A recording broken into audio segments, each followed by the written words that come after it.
A les escoles en som ben conscients. Assistim a una sessió preventiva de com fer un bon ús dels mòbils. La meva feina, saps quina és?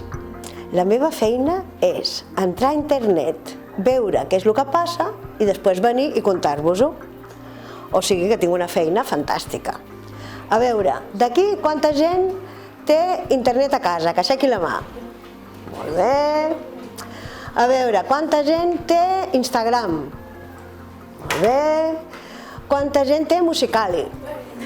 Molt bé. Algú té un canal de YouTube? I WhatsApp? Vale, això vol dir que teniu mòbil també, sí? Vale, fantàstic. Ara us vaig a fer una pregunta, però jo les preguntes difícils les faig a les persones que porten ulleres. I te la faré amb tu. És una pregunta molt difícil, però si no la saps, no et preocupis perquè els teus companys et poden ajudar. A veure si saps quantes persones en el món tenen internet.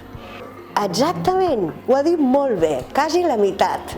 Internet és una ciutat.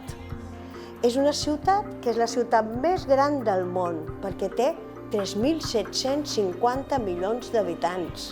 Internet, com és una ciutat invisible, està plena de mentides. Com que no veiem els ulls de les persones, no sabem si ens estan dient mentides o no. Per això és molt important que la nostra vida privada, que són les nostres fotografies, les nostres dades personals, les nostres converses amb els nostres amics, les protegim molt bé i les posem en privat. Tenir un mòbil és una cosa molt potent i és una cosa que ens agrada molt. Hem de saber-lo usar perquè no ens faci mal.